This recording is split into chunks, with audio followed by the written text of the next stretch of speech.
Hello friends, नमस्कार, good evening. आप सभी का बहुत बहुत स्वागत है आपके अपने channel triple C wifi study पर। तो आज की इस क्लास में आप सभी को 32 मोस्ट इंपॉर्टेंट क्वेश्चन मिलेंगे और ये सभी प्रश्न आपके होने वाले ट्रिपल सी एग्जाम के लिए काफ़ी इंपॉर्टेंट हैं। सो आप सभी इस क्लास को लास्ट तक जरूर देखें। बट इस क्लास को स्टार्ट करने से पहले आप सभी को बता दें, अगर आप ट्रिपल सी एग्जाम के लिए ऑनलाइन मॉक टेस्ट करना चाहते हैं तो आप हमारी वेबसाइट www.triplec-wifi.com पर विजिट करें। यहाँ पर आपको ढेर सारे ऑनलाइन मॉक टेस्ट हिंदी और इंग्लिश में मिल जाएंगे। साथ ही साथ यहाँ से आप इंपॉर्टेंट क्वेश्चन आंसर और उनके पीडीएफ भी डाउनलोड कर सकते हैं। इस वेबसाइट का लिंक नीचे डिस्क्रिप्शन बॉक्स में दिया गया है, जहाँ से आप विजिट कर सकते हैं। तो चलिए स्टार्ट करते हैं आज की इस क्लास को। और आज का सबसे पहला प्रश्न आपके सामने है, आप सभी को जवाब करना है। पहले क्वेश्चन का राइट आंसर क्या होगा? आपसे क्या पूछा है? प्रिंटर की गुणवत्ता इस पर निर्भर करती है कि इमेज को प्रिंट करने में कितने डैश प्रयुक्त होते हैं। अब क्या प्रयुक्त होते हैं आपको आंसर करना है, ठीक है। तो यहाँ पे बताइए पहले क्वेश्चन का राइट आंसर क्या हो जाएगा। और जो भी बच्चे आ चुके हैं आप सभी भाई क्लास को सबसे पहले शेयर करो ताकि और भी बच्चे आ जाएं। तो आप सभी लोग क्लास को शेयर करो और लाइक सभी बच्चे कर दिया करो जो भी क्लास में होते हैं, ठीक है। तो करेक्ट आंसर यहाँ पर हो जाएगा आपका डीपीआई, जिसका मतलब होता है डॉट पर इंच, आपको याद रखना है। तो ऑप्शन नंबर आपका यहाँ पे वी करेक्ट है। और अगले क्वेश्चन का आंसर आपको बताना है, ठीक है। तो यहाँ पर नेक्स्ट क्वेश्चन आपसे पूछा गया है, फोल्डर्स और फाइल के प्रबंधन में किस विंडोज प्रोग्राम का इस्तेमाल करेंगे? अगर आप फोल्डर्स और फाइल को मैनेज करना चाहते हैं, ठीक है, तो किस विंडो प्रोग्राम का इस्तेमाल होता है? बताइए, which Windows program will you use to manage folders and file? तो करेक्ट आंसर यहाँ पे क्या हो जाएगा? सी हो जाएगा, है ना। आप सभी क्या यूज करते हैं? Windows Explorer. यहाँ पर हो जाएगा आपका C option correct, window explorer, ठीक है। ऑप्शन नंबर सी आपका राइट होगा। चलिए अब अगला क्वेश्चन आपको बताना है, क्वेश्चन नंबर 3, और इसमें पूछा है आपसे मैक कितने बिट का होता है। जो मैक एड्रेस होता है उसका बिट पूछा है, तो मैक एड्रेस कितने बिट का होता है आप सभी को जवाब करना है। राइट आंसर यहाँ पे कौन सा होगा? मैक एड्रेस कितने बिट का होता है बताइए। कई बार आपसे पूछेंगे मैक एड्रेस का फुल फॉर्म क्या होता है, तो इसका फुल फॉर्म आप भी आपको आंसर बताना है, यानी कि कमेंट बॉक्स में लिखना है मैक का पूरा नाम क्या होता है। तो मैक का फुल फॉर्म होता है मीडिया एक्सेस कंट्रोल, और ये कितने बिट का होता है? 48 बिट का होता है। तो ऑप्शन नंबर क्या हो जाएगा आपका? सी हो जाएगा, 48 बिट का होता है आपका मैक एड्रेस, ठीक है। चलिए क्वेश्चन नंबर नेक्स्ट आपको आंसर करना है। और यहां पर आपसे क्या पूछा है? यूजर नेम तथा डोमेन नेम को अलग किया जाता है। मींस अगर आप यूजर नेम और डोमेन नेम को किसके द्वारा अलग किया जाता है, ठीक है। आपका जो ईमेल होता है उसमें एक यूजर नेम होता है और एक डोमेन नेम होता है, दोनों को अलग करने का काम कौन करता है? तो यहां पर हो जाएगा आपका ऑप्शन पहला, ऐट का जो सिंबल होता है, @ का जो सिंबल होता है, ये दोनों को अलग करता है, ठीक है। जैसे कि हमारा ईमेल है info.triplec-wifi-study, ठीक है। उसके बाद में @ और gmail.com, ये मान लिया एक ईमेल का पता है। तो यहाँ पर आपका जो लास्ट में gmail.com है, ये क्या है आपका? ये डोमेन नेम है ना, ये डोमेन नेम है। और ये पहला वाला पार्ट क्या है? ये आपका यूजर नेम है। ये आपका यूजर नेम है। जब आप अपना ईमेल अकाउंट बनाते हैं तो आप अपना यूजर नेम अपने हिसाब से सेट कर सकते हैं। बीच में ये क्या होता है आपका? @ का सिंबल होता है। तो ये दोनों को क्या करता है? अलग करता है, आपके यूजर नेम को और आपके डोमेन नेम को, ठीक है। तो पहला वाला पार्ट यूजर नेम और अंतिम वाला जो लास्ट वाला पार्ट होता है वो आपका डोमेन नेम होता है, या फिर होस्ट नेम भी आप इसे कह सकते हैं, ठीक है। कई बार आपको मिलेगा होस्ट नेम। क्वेश्चन नंबर 5 का जवाब करना है सभी बच्चों को। पूछा क्या है आपसे? इंटरनेट एक्सप्लोरर किसका उदाहरण है? बताइए, ऑपरेटिंग सिस्टम का है, कंपाइलर है, ब्राउजर है, या फिर आईपी एड्रेस है? इंटरनेट एक्सप्लोरर किसका एक एग्जांपल है? चलिए सभी बच्चों को पता है इंटरनेट एक्सप्लोरर क्या है? एक वेब ब्राउजर है। तो यहां पर हो जाएगा सी, ठीक है। एक पॉपुलर वेब ब्राउजर की कैटेगरी में आता है आपका इंटरनेट एक्सप्लोरर। तो ऑप्शन नंबर यहाँ पे सी आपका राइट है। अगला क्वेश्चन आपको आंसर करना है, क्वेश्चन नंबर 6, और यहाँ पे आपसे क्या पूछा है? HTTPS की पोर्ट संख्या क्या है?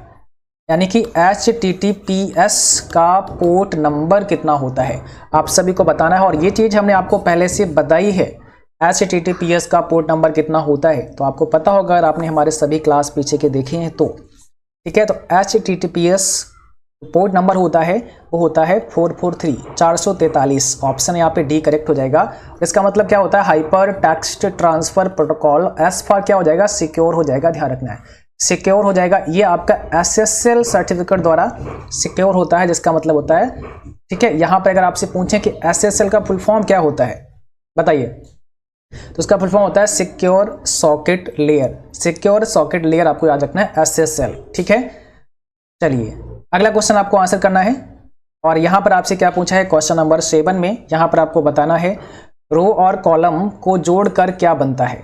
जब आपको एक रो, ठीक है, और एक कॉलम आपको मिलता है तो क्या बनता है बताइए, रो एंड कॉलम से क्या बनता है। अब यहां पर देख रहे हैं जो आप यहाँ बॉक्स बने हैं छोटे छोटे, ये बॉक्स होते हैं ना, इनको क्या बोलते हैं, इनको बोलते हैं सेल।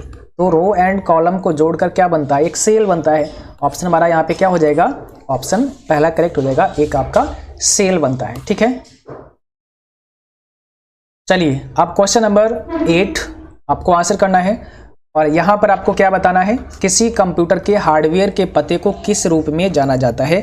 अभी ये क्वेश्चन था बट थोड़ा सा अलग तरीके से पूछा गया आपसे, तो आपको आंसर करना है किसी कंप्यूटर के जो हार्डवेयर पते होते हैं उसको किस रूप में जानते हैं, ठीक है। IP एड्रेस के रूप में होते हैं, कंप्यूटर एड्रेस के रूप में होते हैं, मैक एड्रेस के रूप में होते हैं, NIC एड्रेस के रूप में होते हैं। तो यहाँ पे कौन सा करेक्ट आंसर होगा, किसी कंप्यूटर का हार्डवेयर पता क्या कहलाता है। यहाँ पे हो जाएगा आपका option C, MAC address, media access control जिसे कह सकते हैं आप। तो मैक एड्रेस होता है किसी भी कंप्यूटर का जो हार्डवेयर पता होता है वो आपका मैक एड्रेस आप उसको बोल सकते हैं, ठीक है। ये कई बार पूछते हैं कि मैक एड्रेस क्या है, तो मैक एड्रेस एक हार्डवेयर का पता होता है, ठीक है, जिसका मतलब होता है मीडिया एक्सेस कंट्रोल। अगला क्वेश्चन आपको आंसर करना है, क्वेश्चन नंबर 9, और यहाँ पर आपसे पूछा है नेटिकेट क्या है बताइए, नेटिकेट क्या है, आपको जवाब करना है। राइट आंसर यहाँ पे कौन सा हो जाएगा,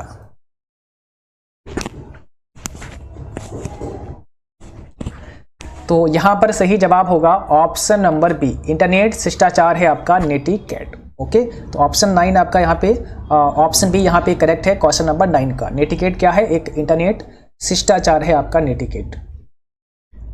अगले क्वेश्चन का आपको जवाब करना है क्वेश्चन नंबर 10, और यहां पर आपको आंसर करना है, ठीक है। यहां पर आपसे पूछा गया है माउस का प्रयोग GUI में किया जाता है, क्या ये सही है।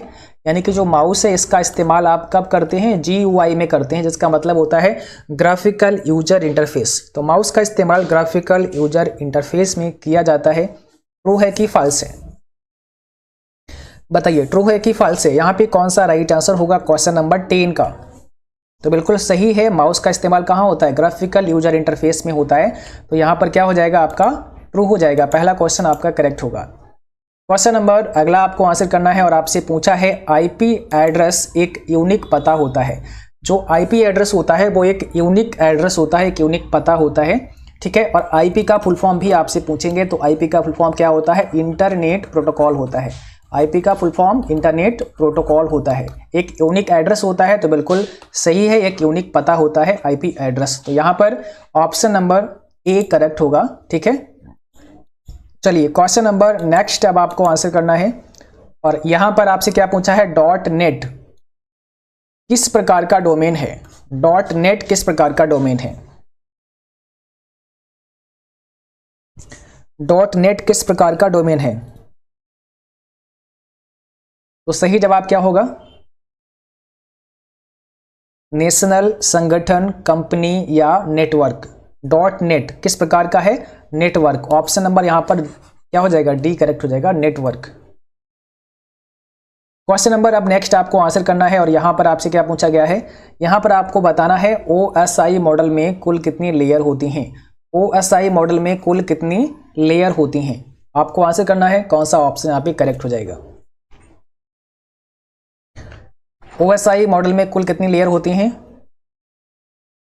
और कई बार आपसे पूछेंगे OSI का फुल फॉर्म भी बता दें। तो OSI का फुल फॉर्म क्या होता है, ओपन सिस्टम इंटरकनेक्शन होता है, ओपन सिस्टम इंटरकनेक्शन होता है, और इसमें टोटल लेयर होती हैं 7, ठीक है। टोटल लेयर की संख्या कितनी होती है, 7 होती है। तो राइट आंसर आपका हो जाएगा 7। क्वेश्चन नंबर नेक्स्ट आपको आंसर करना है, आपको यहाँ पे बताना है क्लाउड कंप्यूटिंग में क्लाउड का क्या मतलब होता है। क्लाउड कंप्यूटिंग में क्लाउड का क्या मतलब होता है।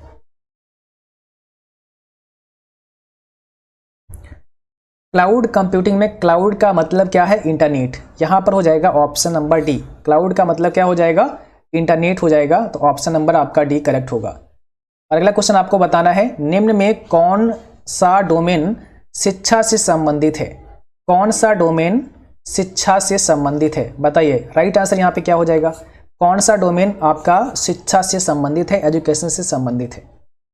तो यहाँ पर आपको पता है, सिंपल सी बात है, डॉट एजू। जिस वेबसाइट में डॉट एजू लास्ट में होता है वो क्या है? एजुकेशन से संबंधित होती है, यानी कि डॉट एजू आपका करेक्ट आंसर होगा।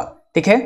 डॉट नेट आपको पता है नेटवर्किंग के लिए होता है, डॉट कॉम कॉमर्शियल होता है, और डॉट जीओवी जिसमें आपको मिलता है, डॉट जीओवी वो क्या होता है? आपकी गवर्नमेंट साइट होती है, मतलब सरकारी साइट होती है, डॉट जीओवी जिसमें आपको मिलता है। ठीक है, तो आपको ये याद रखने हैं, और इस पर हमने एक अलग से वीडियो भी बनाया है, आपको ये चीज़ें पढ़ाई हैं, तो आप उसे देख सकते हैं अगर आपको मिल जाए, नहीं तो उसका लिंक भी टेलीग्राम पर शेयर कर देंगे, तो वहाँ से आप लोग देख सकते हैं। ठीक है। क्वेश्चन नंबर 16 का आपको जवाब करना है, और यहाँ पर आपसे क्या पूछा है? राइटर में अधिकतम जूम कितना होता है? यानी कि राइटर में आप मैक्सिमम कितना जूम कर सकते हैं, अधिकतम जूम कितना बढ़ा सकते हैं राइटर प्रोग्राम में। और लिब्रे ऑफिस राइटर के बहुत सारे क्लास हैं, तो आपको जाना है हमारी प्लेलिस्ट में, जो चैनल की प्लेलिस्ट है उस पर जब आप जाएंगे तो वहाँ पर आपको लिब्रे ऑफिस नाम से एक प्लेलिस्ट मिलेगा। ठीक है। CCC क्रैश कोर्स नाम से एक प्लेलिस्ट है, उसमें हमने सभी चैप्टर वाइज क्लास कराए हैं, तो आप चैप्टर 3, चैप्टर 4, चैप्टर 5 अच्छे से वहाँ पे कंप्लीट कर सकते हैं। उसमें सारे लिब्रे ऑफिस के क्वेश्चन आपको मिल जाएंगे। मैक्सिमम जूम कितना होता है? तो यहाँ पर हो जाएगा डी ऑप्शन आपका 600%, 600% मैक्सिमम जूम होता है। यानी कि अगर आपसे पूछे कि अधिकतम जूम कितना कर सकते हैं, 600 कर सकते हैं, और कम से कम कितना कर सकते हैं, तो कम से कम 20% जूम आप लिब्रे ऑफिस में कम से कम कर सकते हैं। ठीक है, लिब्रे ऑफिस राइटर में। चलिए क्वेश्चन नंबर अब नेक्स्ट आपको आंसर करना है, और यहाँ पर आपसे क्या पूछा है? यहाँ पर आपको बताना है लिब्रे ऑफिस राइटर में सुपर स्क्रिप्ट की शॉर्टकट की क्या होती है। सुपर स्क्रिप्ट अगर आपको डालना है तो उसके लिए कौन सी शॉर्टकट की आप इस्तेमाल करते हैं? ठीक है, सुपर स्क्रिप्ट की शॉर्टकट की बतानी है। तो कंट्रोल शिफ्ट और पी होता है सुपर स्क्रिप्ट की शॉर्टकट की। कंट्रोल शिफ्ट और पी से आप सुपर स्क्रिप्ट डाल सकते हैं। कंट्रोल शिफ्ट और बी से आप क्या कर सकते हैं? सब स्क्रिप्ट डाल सकते हैं। तो सब स्क्रिप्ट कंट्रोल शिफ्ट और बी से, सुपर स्क्रिप्ट कंट्रोल शिफ्ट और पी से आप डाल सकते हैं लिब्रे ऑफिस राइटर में। क्वेश्चन नंबर नेक्स्ट आपको बताना है, और यहाँ पर आपसे पूछा गया है लिब्रे ऑफिस कैल्क में फुल स्क्रीन की शॉर्टकट की क्या होती है। अगर आप फुल स्क्रीन मोड में देखना चाहते हैं लिब्रे ऑफिस कैल्क, तो इसके लिए कौन सी शॉर्टकट की आप इस्तेमाल करेंगे? बताइए। फुल स्क्रीन की शॉर्टकट की क्या होती है? कंट्रोल शिफ्ट और जे होती है, तब आपको यहाँ पर सी ऑप्शन करेक्ट करना है। यानी कि कंट्रोल शिफ्ट और जे अगर आप प्रेस करते हैं तो आप लिब्रे ऑफिस को फुल स्क्रीन मोड में देख सकते हैं। क्वेश्चन नंबर अगला आपसे पूछा है, और यहाँ पर आपको आंसर करना है, निम्नलिखित में से कौन सा ओपन सोर्स सॉफ्टवेयर है? इसमें से बताना है कि कौन सा आपका एक ओपन सोर्स सॉफ्टवेयर है। बताइए। क्वेश्चन नंबर 19 का राइट आंसर कौन सा होगा? कौन सा एक ओपन सोर्स सॉफ्टवेयर है? तो यहाँ पे कौन सा करेक्ट आंसर हो जाएगा? ऑप्शन दिया है Photoshop, Libre office, MS word, all of these. तो यहाँ पर हो जाएगा बी ऑप्शन, लिब्रे ऑफिस आपका करेक्ट हो जाएगा। ठीक है। अगला क्वेश्चन आपको बताना है, और यहाँ पर आपसे पूछा गया है AEPS में निम्न में से किसका इस्तेमाल किया जाता है? AEPS में किसका इस्तेमाल होता है? आधार कार्ड का होता है, ठीक है, डेबिट कार्ड का होता है, क्रेडिट कार्ड का होता है, या नन ऑफ दीज। AEPS का मतलब क्या होता है? कई बार आपसे पूछेंगे। AEPS का फुल फॉर्म भी आप लोग बता सकते हैं। तो फुल फॉर्म क्या होता है? आधार इनेबल्ड पेमेंट सिस्टम होता है AEPS का पूरा नाम, और इसके लिए क्या इस्तेमाल किया जाता है? आधार नंबर का। ठीक है, तो ऑप्शन यहाँ पे क्या हो जाएगा? ए करेक्ट हो जाएगा आपका, आधार नंबर का इस्तेमाल होता है। तो यहाँ पर आपको बताना है TCP/IP में कुल कितनी लेयर होती हैं। अब आपको बताना है TCP/IP में कुल कितनी लेयर होती हैं।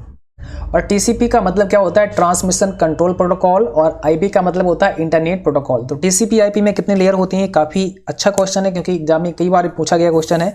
तो राइट आंसर यहाँ पे क्या होगा? 4 हो जाएगा। TCP/IP में टोटल लेयर कितनी होती हैं? 4 होती हैं, यानी कि ऑप्शन पहला आपका यहाँ पे करेक्ट है। क्वेश्चन नंबर अगला आपको आंसर करना है, विंडोज 10 का डिफॉल्ट ब्राउजर कौन सा है? ये भी बहुत इंपॉर्टेंट क्वेश्चन है, पिछले बार एग्जाम में काफ़ी पूछा गया था। विंडोज 10 का जो डिफॉल्ट ब्राउजर है वो कौन सा है?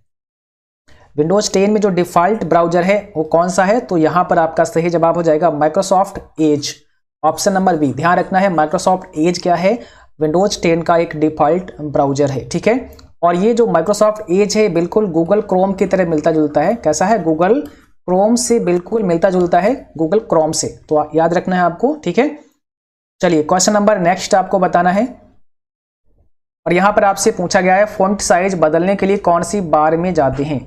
यानी कि आपको अगर फॉन्ट साइज चेंज करना है तो आप कौन सी बार में जा सकते हैं। अब यहाँ पे कुछ ऑप्शन आपके सामने हैं, जैसे कि formatting tool bar, standard tool bar, मेनू बार या none of these.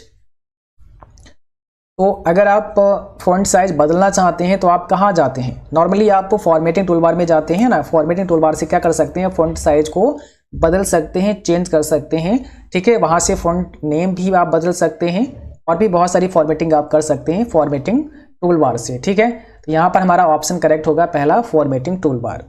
Question number 24 में आपको बताना है आईपी क्या है। देखिए आईपी क्या होता है? ब्राउजर होता है या फिर एक एड्रेस होता है या नेटवर्क होता है या नन ऑफ दीज, जिसमें से कौन सा होगा राइट आंसर? आईपी जिसका मतलब होता है इंटरनेट प्रोटोकॉल, तो ये एक प्रकार का एड्रेस होता है। आईपी एक एड्रेस होता है, जैसे आप कहते हैं नहीं आईपी एड्रेस, है ना। तो आईपी एड्रेस क्या है? आईपी एक एड्रेस है। तो सिंपल सी बात है, यहाँ पे हो जाएगा एड्रेस, ऑप्शन पहला राइट आपका। क्वेश्चन नंबर नेक्स्ट अब आपको बताना है 25 में, और यहाँ पे क्या पूछा है? इम्प्रेस में अधिकतम जूम कितना होता है। यानी कि इम्प्रेस प्रोग्राम में आप मैक्सिमम जूम कितना कर सकते हैं, मैक्सिमम जूम कितना कर सकते हैं इम्प्रेस में, और मिनिमम कितना कर सकते हैं, दोनों आपको आंसर करनी है। पहले मैक्सिमम बताना है, फिर मिनिमम बताना है। इम्प्रेस के अंदर जो मैक्सिमम जूम होता है वो आप कितना कर सकते हैं? 3000% कर सकते हैं, और मिनिमम कितना? 5% कर सकते हैं। तो यहाँ पर आपका जो राइट आंसर होगा वो होगा वी, क्योंकि हम 3000 मैक्सिमम जूम बढ़ा सकते हैं इम्प्रेस प्रोग्राम में। और इम्प्रेस प्रोग्राम है क्या? लिब्रे ऑफिस का एक प्रेजेंटेशन प्रोग्राम है इम्प्रेस आपका, ठीक है। एक प्रेजेंटेशन प्रोग्राम है लिब्रे ऑफिस का। क्वेश्चन नंबर 26 में आपसे पूछा गया है क्या बोल्ड फॉन्ट नॉर्मल फॉन्ट से डार्क होता है। यानी कि जब आप किसी फॉन्ट को बोल्ड कर देते हैं तो क्या नॉर्मल से वो डार्क होता है? तो बिल्कुल सही है, ऑप्शन पहला यहाँ पे करेक्ट होगा, है ना। जो आपका बोल्ड फॉन्ट होता है वो नॉर्मल से कैसा होता है? डार्क होता है, ठीक है, बिल्कुल राइट है, ऑप्शन पहला करेक्ट है। क्वेश्चन नंबर अगला आपको बताना है IMPS का फुल फॉर्म क्या होता है। IMPS का फुल फॉर्म क्या होता है, बताइए।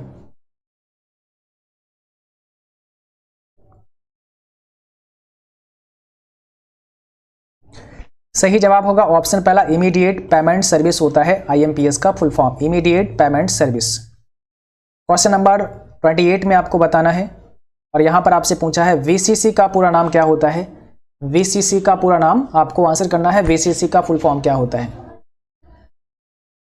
VCC का फुल फॉर्म होता है ब्लाइंड कार्बन कॉपी, तो ऑप्शन पहला हो जाएगा यहाँ पर, ब्लाइंड कार्बन कॉपी होता है VCC का फुल फॉर्म। और एक और आपसे पूछते हैं CC का फुल फॉर्म क्या होता है। CC का फुल फॉर्म होता है कार्बन कॉपी, ठीक है, इसका मतलब होता है कार्बन कॉपी, और BCC का मतलब होता है ब्लाइंड कार्बन कॉपी। तो आपको दोनों याद रखने हैं, क्योंकि यहाँ से भी क्वेश्चन बन जाते हैं आपके एग्जाम में। तो यहाँ पर आपको बताना है AEPS में E क्या होता है। यानी कि AEPS में E का मतलब क्या होता है, इसका फुल फॉर्म क्या होता है आपको बताना है। और जैसा कि आपको पता है AEPS का मतलब होता है आधार इनेबल्ड पेमेंट सिस्टम, तो यहाँ पर क्या हो जाएगा, पहला ऑप्शन राइट हो जाएगा, इनेबल्ड हो जाएगा, ठीक है। क्वेश्चन नंबर नेक्स्ट अब आपको बताना है 29 के बाद आपको आंसर करना है *999# क्या है, ठीक है। *999# आपको आंसर करना है ये क्या है। और यहाँ पे ऑप्शन में क्या दिया गया है, IFSC कोड है, या फिर USSD कोड है, या एक IP एड्रेस है, या इसमें से कोई नहीं। तो कौन सा हो जाएगा राइट आंसर, बताइए। *999# क्या है? तो आपको पता है *999# एक प्रकार का USSD कोड है। क्या है? एक USSD कोड है, और इसका फुल फॉर्म क्या होता है। अगर आपसे पूछें कि USSD का पूरा नाम क्या होता है, तो आप सभी को पता है, तो कमेंट बॉक्स में आप एक बार बताएं हमें कि USSD का फुल फॉर्म क्या होता है।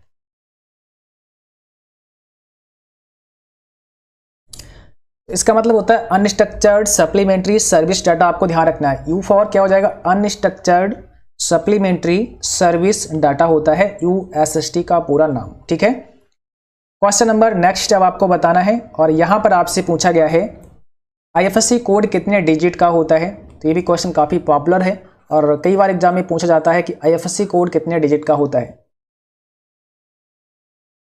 IFSC कोड कितने डिजिट का होता है? यहाँ पर आपका सही जवाब हो जाएगा ऑप्शन बी, 11 डिजिट का होता है, यानी कि 11 अंकों का होता है आपका IFSC कोड।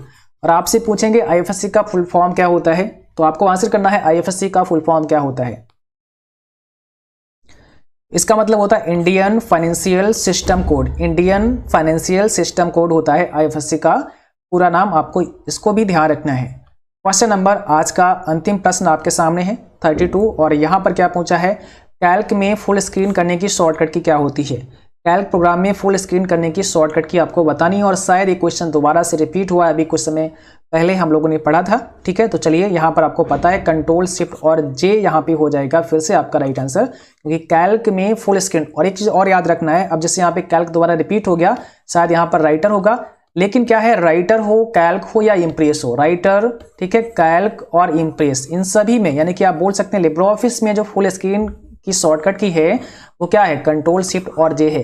राइटर में भी आप कंट्रोल शिफ्ट और जे यूज कर सकते हैं, कैल्क में भी कर सकते हैं, और आप इम्प्रेस प्रोग्राम में भी कंट्रोल शिफ्ट और जे से फुल स्क्रीन मोड में देख सकते हैं। तो यहाँ पर हो जाएगा हमारा ऑप्शन नंबर बी करेक्ट। ठीक है, और आज का क्लास बस यहीं तक था। उम्मीद है कि आप सभी को क्लास पसंद आया होगा, क्लास अच्छा लगा हो, उसको लाइक करें, शेयर करें, और जो भी साथी चैनल पर पहली बार हैं आप सभी सब्सक्राइब करें, बेल आइकन भी ऑन करें, और सभी बच्चे क्लास को लाइक जरूर करें, क्योंकि आप सभी लाइक करना भूल जाते हैं। तो आप सभी लाइक करें और शेयर करें। ठीक है, और अगर किसी प्रकार की कोई भी समस्या है, किसी को कुछ पूछना है, तो आप हमें मेल कर सकते हैं, या फिर हमारा व्हाट्सअप नंबर है 9452299436, आप इस पर मैसेज कर सकते हैं।